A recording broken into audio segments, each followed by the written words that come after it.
Je vous avoue que je ne m'attendais à pas grand chose, mais au final, j'ai été agréablement surpris par ce film.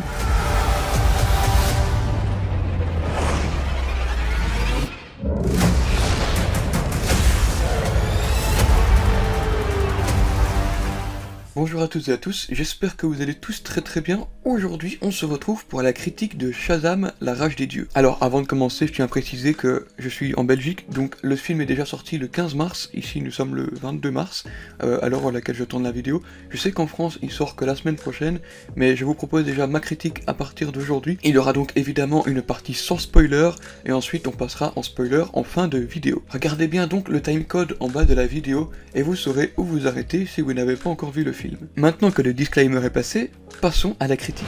Shazam 2 est donc la suite du premier Shazam avec la Shazam Family, qui vont ensemble vivre leur petite vie de super-héros jusqu'au jour où les filles d'Atlas vont vouloir récupérer le pouvoir qui appartenait à leur père. Voilà, donc ici ce que je viens de vous raconter c'est basiquement le scénario du film. Vous l'aurez donc compris, le scénario est très simple mais pourtant il fonctionne très bien dans ce film parce que on a vraiment toute cette Shazam Family qui essaye de grandir.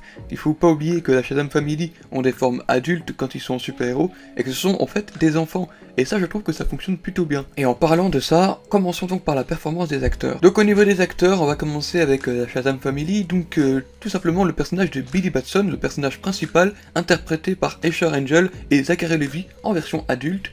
Là, c'est peut-être le petit défaut que je pourrais reprocher entre l'interprétation des autres personnages, c'est-à-dire que vous avez les super-héros en forme adulte pour tout le reste des membres de la Shazam Family, et puis vous avez donc la version enfant.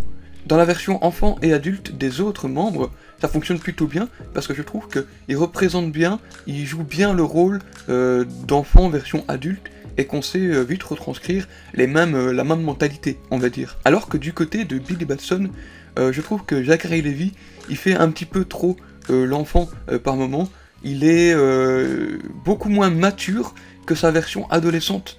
Et ça peut poser problème, c'est que y a vraiment un décalage entre les deux personnages, mais c'est un petit défaut, voilà, je n'ai pas trouvé ça hyper dérangeant pour le film, mais voilà, je suis un petit peu déçu, juste que ce soit le personnage principal qui ait vraiment ce décalage, bien que les autres soient vraiment très réussis de ce côté-là. Du côté des filles d'Atlas, les actrices, donc Helen Mirren, Rachel Zegler et Lucy Liu, qui donc jouent les trois filles d'Atlas, qui sont donc les méchantes, les antagonistes de ce film. Ça faisait longtemps que j'avais vu une menace aussi présente, vous le verrez dans le film, dès la première scène du film, on sent déjà directement leurs menaces qui sont bien présentes, et tu sens qu'elles sont pas là pour rigoler, leur seul objectif c'est vouloir récupérer les pouvoirs qui n'ont pas été mérités par Billy Batson et donc toute sa famille. Elles vont faire tout pour récupérer ce pouvoir, même si ça va détruire leur monde, leur univers, sachant qu'elles viennent du monde des dieux, d'où le titre du film, La rage des dieux. La performance des actrices,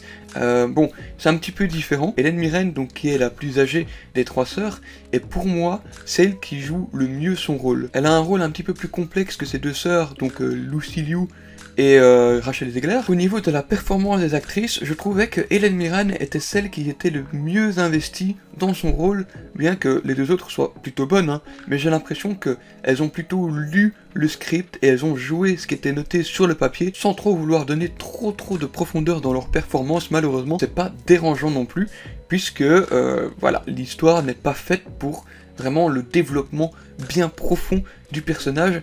N'oubliez pas que le film Shazam est un film de base humoristique pour un film de genre super-héroïque. En parlant de l'humour, donc toujours par rapport aux filles d'Atlas, je trouvais que justement les filles d'Atlas étaient, on veut dire, un point un petit peu plus sérieux, et à un moment du film, elles vont recevoir une lettre qui sera donc très drôle selon moi. Et cette lettre-là prouve vraiment le décalage qu'il y a entre l'humour du côté de Shazam et le ton plus sérieux du côté des filles d'Atlas. Vous l'aurez compris, je trouve que l'humour dans ce film fonctionne plutôt bien dans son ensemble, et je trouve que c'était pas trop, hein, bizarrement. Autant le premier film Shazam, je trouvais qu'il se prenait beaucoup trop à la légère. Ici dans ce film, ok, le personnage de Shazam est un clown, mais il y a des nuances. Il y a certains moments où il s'est resté sérieux, et certains moments où on sait à vraiment calmer l'humour pour vraiment plus rentrer dans le sérieux. J'étais surpris par rapport à ça, c'est pas du lourdingue, les blagues fonctionnent plutôt bien aussi, c'est vraiment des petites blagues qui font très plaisir, et il y a un petit running gag aussi par rapport à ça, qui fonctionne assez bien également. Maintenant j'aimerais bien passer un petit peu plus sur l'aspect visuel au niveau des décors et des costumes. Au niveau des costumes, étaient vraiment très réussis, pour la plupart étaient très très beaux, surtout tous les costumes des membres de la Shazam Family, qui, avec le relief qu'il y avait sur leur corps, fonctionnent beaucoup mieux que dans le premier film, selon moi. Je trouve que dans le premier film, c'était fort... je sais pas, on aurait dit que c'était vraiment de l'élastane, vraiment un cosplay, alors que dans celui-ci, il y a vraiment plus de relief, beaucoup plus de détails, et je trouve que c'est beaucoup plus beau de les voir comme ça. Du côté des filles d'Atlas, leurs costumes, qui sont censés représenter des armures, ou des robes, ou tout de genre de choses mythologiques, je trouve que ça fonctionne également super bien. Il y a certains endroits où le doré ferait un petit peu plus plastique, mais c'est pas dérangeant par moment. Le seul point négatif au niveau des accessoires et du costume que j'aurais à reprocher, c'est surtout le sceptre, je sais plus comment est-ce qu'ils l'appellent, le gourdon, le bourdon, je sais plus comment comment ils appellent ça. Le sceptre en fait du mage, du sorcier, qui reçoit donc la foudre du pouvoir de Shazam. Il est censé être fait en bois, mais le rendu ne fait pas très bois. Il est trop brillant pour que ça donne vraiment l'impression que c'est du bois, et j'ai l'impression que c'est plus de la résine. C'était le petit point négatif par rapport aux accessoires, mais dans l'ensemble, les costumes sont vraiment très réussis. Au niveau des décors, là, j'aurais un petit coup de gueule à passer. Ok, il y a certains moments où c'était réussi. Il y a la bibliothèque, vous savez, comme dans le premier film, on retrouve cet endroit où il y a toutes les portes qui volent et qui mènent à différents mondes. Je trouve que ça, c'est vraiment bien réussi au niveau esthétique, que les décors, c'est vraiment très très beau, que ça apporte vraiment du lore à la famille de Shazam. Mais j'ai un petit coup de gueule à passer, c'est que quand ils sont dans la ville de Pennsylvanie, la majorité du film, plus de 50% du film, j'avais l'impression que ça se déroulait sur des parkings ou sur des toits d'immeubles. Et ça, c'est vraiment dommage, parce que il y a vraiment tout cet aspect où on apporte vraiment tout ce monde des dieux dans cette ville de Pennsylvanie, mais c'est pas assez mis en avant, et je trouve que l'aspect parking et toit de bâtiments ressortait beaucoup trop souvent dans ce film.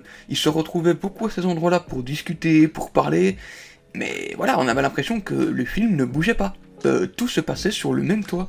Alors que, ok, c'est des toits différents, mais c'est dommage. C'est dommage d'avoir vraiment un film de super-héros où tu peux aller partout, tu peux aller te battre dans un monde mythologique, dans le monde des dieux, mais tu préfères rester dans un endroit où c'est gris, où c'est des voitures, des parkings. Voilà, c'est tout ce que... Voilà, c'est le petit coup de gueule que j'ai passé. C'est que ils ont vraiment la possibilité d'aller chercher des décors super beaux, super majestueux dans le monde des dieux, parce que c'est de là qu'elles viennent les filles d'Atlas, mais ils préfèrent rester, ok, dans la ville, pour créer peut-être plus d'enjeux, certes, mais voilà. C'est le petit truc négatif que j'ai à reprocher par rapport au décor. Au niveau des effets spéciaux, qui est donc le prochain point, je trouve que les effets spéciaux étaient plutôt bien réussis dans l'ensemble. Il y a certains moments où c'est moche, hein, on va pas se le cacher, comme les scènes où ils sont en plein vol, mais c'est vraiment dommage. Pourquoi est-ce qu'ils ont voulu mettre un fond vert? Ils auraient pu, je sais pas moi, faire l'effort de voler. Enfin, je réfléchis un petit peu. En réalité, le film est vraiment réussi au niveau des effets spéciaux. Les designs des créatures étaient vraiment très très très beaux. J'étais vraiment surpris par la créativité, de comment ils ont amené à faire des cyclopes, les licornes. On voit des licornes à live action, mais c'est pas les licornes comme on le connaît, nous. Des licornes beaucoup plus sombres, beaucoup plus dangereuses. Et c'est vraiment très intéressant de voir un autre aspect des licornes plutôt que celles qu'on a l'habitude de voir dans la vie de tous les jours. Après, au niveau des monstres, c'est vraiment dommage parce que on aurait pu avoir vraiment quelque chose de très fort, mais comme vous le verrez dans le film, en restant dans cette partie sans spoiler, je trouve que ça a un petit peu été gâché par rapport à ça. Bien évidemment, il y a également le dragon que l'on voit partout dans la bande-annonce, et c'est dommage qu'on le voit autant dans cette bande-annonce, parce que ce dragon est vraiment très très beau au niveau design. C'est un dragon qui a beaucoup de trous, qui a l'air très très ancien, et franchement il est très réussi au niveau des designs également. Donc voilà, au niveau des monstres, rien à dire, chapeau. Et j'ai été très agréablement surpris par la qualité de ceux-ci. Et donc oui, donc le point négatif, donc vraiment des effets spéciaux, c'est comme je le disais, c'est quand ils sont en plein vol, il y a vraiment ce détourage autour de la tête qui rend vraiment l'aspect pas du tout réaliste et qui nous sort un petit peu du film, hein, je vais pas vous le cacher. Quand je voyais les scènes dans les airs, il y a certains plans où c'était vraiment moche et j'arrivais pas à m'y faire en fait. Je chipote, mais dans l'ensemble c'était réussi. Maintenant je vais parler un petit peu de la mise en scène qui était pour moi, je me souviens plus très bien de la mise en scène du premier Shazam, je ne l'ai pas vu avant d'aller voir ce second opus, mais je trouve que la mise en scène de ce deuxième film était vraiment sympa, sans plus non plus, hein, on va pas dire qu'elle était exceptionnelle, elle était sympa, elle faisait le taf, on essaye d'iconiser un petit peu le personnage de Shazam, comme vous voyez dans la bande-annonce. Il y a certains plans où on essaye de chercher de l'esthétique, de montrer la grandeur des créatures, de montrer vraiment de belles choses, et la façon dont c'est filmé quand ils sont en train de voler au-dessus de la ville, qui donne vraiment un aspect panorama, vraiment une belle dynamique autour de la ville, je trouve que ça mène beaucoup plus de profondeur au niveau de la taille de ces bâtiments. Au niveau de la mise en scène, ça passe, c'est sympa, c'est beaucoup mieux que Spider-Man No Way Home par exemple, hein. Y a vraiment plus de volonté de vouloir montrer des choses à l'écran, de vouloir montrer certains décors, certains environnements. Donc ouais, au niveau de la mise en scène, c'était plutôt pas mal aussi. Voilà, c'en est tout pour cette partie sans spoiler, donc si vous n'avez pas vu le film, vous pouvez quitter la vidéo, et maintenant je vais passer en spoiler pour ceux qui l'ont déjà vu. Comme je l'ai dit en partie non spoiler, le scénario est vraiment simple, basique, facile à comprendre, et ça fonctionne bien. Donc on a pu voir l'évolution des personnages, la façon dont Antea, donc, qui est donc révélée comme étant une gentille parmi les filles d'Atlas, celle qui ne veut aucun mal, qui est la plus jeune des sœurs et qui est donc contrainte par ses sœurs de vouloir faire ce qu'elles veulent, et elle essaye un petit peu de se différencier de ses sœurs en essayant de vivre une vie un petit peu plus normale. Elle va se lier d'amitié avec Freddy. Freddy, pour moi, un meilleur personnage que Billy Batson. Je trouve que le personnage de Freddy a, pour moi dans ce film, plus d'importance que le personnage de Billy Batson. Il faut savoir que le personnage de Freddy tombe amoureux, on va dire, de cette fille, il lui fait confiance, elle le trahit, elles se servent de lui plutôt, pour comme appât en fait. Et tu vois que il va essayer de s'en sortir, il va essayer de faire tout pour sortir de là, il va risquer, il n'a pas peur d'aller vers les filles d'Atlas, et je trouve que le personnage de Freddy est quelqu'un qui est beaucoup plus courageux que Billy Batson selon moi. Billy Batson est pour moi, je vais pas dire que c'est le point faible du film, mais c'est pas du tout le meilleur point du film malheureusement. Billy Batson est un personnage comme dans le premier film, il n'a pas beaucoup changé, bien que sa version adolescente soit plus mature que dans le premier film, mais le truc c'est que le personnage de Zachary Levi, en version adulte, est resté le même. Ça crée un petit problème. Il y a vraiment tout un moment aussi où, comme il est dans sa famille, il essaye de s'intégrer de plus en plus, mais il ne considère pas ses parents adoptifs comme ses parents, il n'appelle toujours pas maman ou papa, et on voit vraiment cette évolution jusqu'à la fin du film, où il va finalement appeler sa mère adoptive comme étant maman.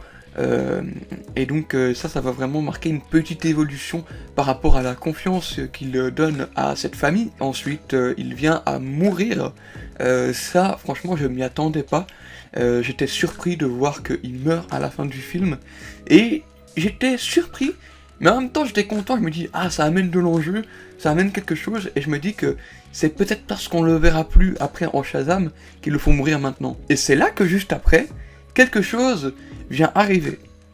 Et donc il y a son enterrement, on l'enterre dans le royaume des dieux, et alors il y a le mage, le magicien, qui vient dire, voilà, il n'y a plus de champion, le pouvoir de Shazam, il ne pourrait exister que seulement s'il y avait un éclair miraculeux qui viendrait s'abattre dessus. Et c'est là que Wonder Woman, oui, je dis bien Wonder Woman, de Gal Gadot, débarque et dit, mais oui, je suis là, je peux le faire.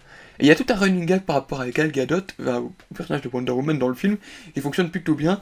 Il y a un moment au début du film où on voit pas la tête de Wonder Woman, parce que c'est sa doublure, et on veut nous faire croire qu'on verra que la doublure, comme on avait eu avec Superman dans le premier opus. Et à ce moment où le magicien apparaît dans le corps de Wonder Woman, mais avec sa tête. Et c'est drôle parce que, vous savez, le magicien, il a la peau noire, et Wonder Woman a la peau blanche. Et c'était drôle parce qu'il y avait vraiment une tête de personne noire sur une tête, sur un corps de personne blanche. Ça faisait très bizarre de voir la différence de couleur, et c'était drôle parce qu'il y avait sa tête avec sa grosse barbe sur un corps de femme, et je trouvais ça super drôle. Le personnage de Wonder Woman qui fait un petit caméo à la fin du film pour ramener Billy Batson à la vie, c'était sympa, voilà, c'était sympathique. Dommage par contre qu'il ne l'ait pas laissé mort, parce que pour moi, ça aurait permis en fait de mieux continuer le DCU par la suite, avec un recast, etc.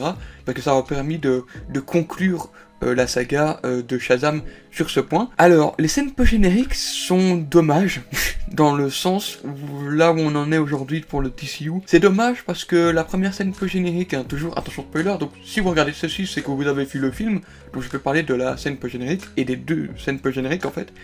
La première scène post-générique, on voit le personnage de Emilia Harcourt, et de l'autre c'est John Economos, je crois. Donc les personnages qu'on a pu voir dans la série Peacemaker, qui viennent à l'encontre de Shazam, pour pouvoir le recruter pour la Justice Society. Et ça c'est dommage de mettre une scène post-générique telle quelle à ce moment de l'univers d'ici. C'est assez compliqué, hein. Je sais pas si ça va continuer comme ça avec le personnage de Zachary Levi, ou est-ce qu'ils vont partir sur tout à fait autre chose. Mais voilà, en gros ça voulait teaser l'arrivée de Zachary Levi, de Shazam pardon, dans la Justice Society. Et finalement, je pense que ça ne verra jamais le jour. Ensuite, on a cette deuxième chaîne post-générique qui est pour moi un petit peu plus étrange, mais c'est un pote qui m'a éclairé par la suite parce que je ne connais pas très bien l'univers de Shazam. On y retrouve le méchant du premier film dans sa cellule, qui visiblement est là depuis quelque temps déjà, jusqu'au moment où une chenille vient lui rendre visite et vient lui dire que il avait encore des comptes à régler avec Shazam. Et donc, j'avais pas vraiment compris qui était cette chenille, et visiblement ce serait un des grands vilains de Shazam. Je sais pas s'ils vont continuer avec Shazam, ou si ça marque vraiment la fin de ce film, de cette saga. En plus, il y a quelques jours déjà, le réalisateur a dit qu'il en avait fini avec les films de super-héros pour le moment, donc j'en ai aucune idée de comment va pouvoir se passer pour l'avenir de Shazam. Et il faut pas oublier aussi que le film fait un flop monumental aux États-Unis, donc ça vraiment ça pue du côté de Shazam, ça pue. Malheureusement, je trouve ça dommage parce que le film est plutôt une bonne surprise, et selon moi, il était un petit peu au-deçà du premier film qui m'avait pas trop convaincu, mais ce second opus m'a plus convaincu que ce premier film. Et voilà, c'en est tout pour moi pour cette critique du film Shazam, la rage des dieux. J'espère que vous avez apprécié cette vidéo. N'hésitez pas à me suivre sur tous les réseaux, TikTok et Instagram, pour ne manquer aucune de mes prochaines vidéos. Mettez-moi en commentaire ce que vous avez pensé du film, j'y répondrai bien évidemment avec plaisir. Et en attendant, il ne me reste plus qu'une chose à vous dire, c'est à la prochaine pour de nouvelles vidéos. À très bientôt.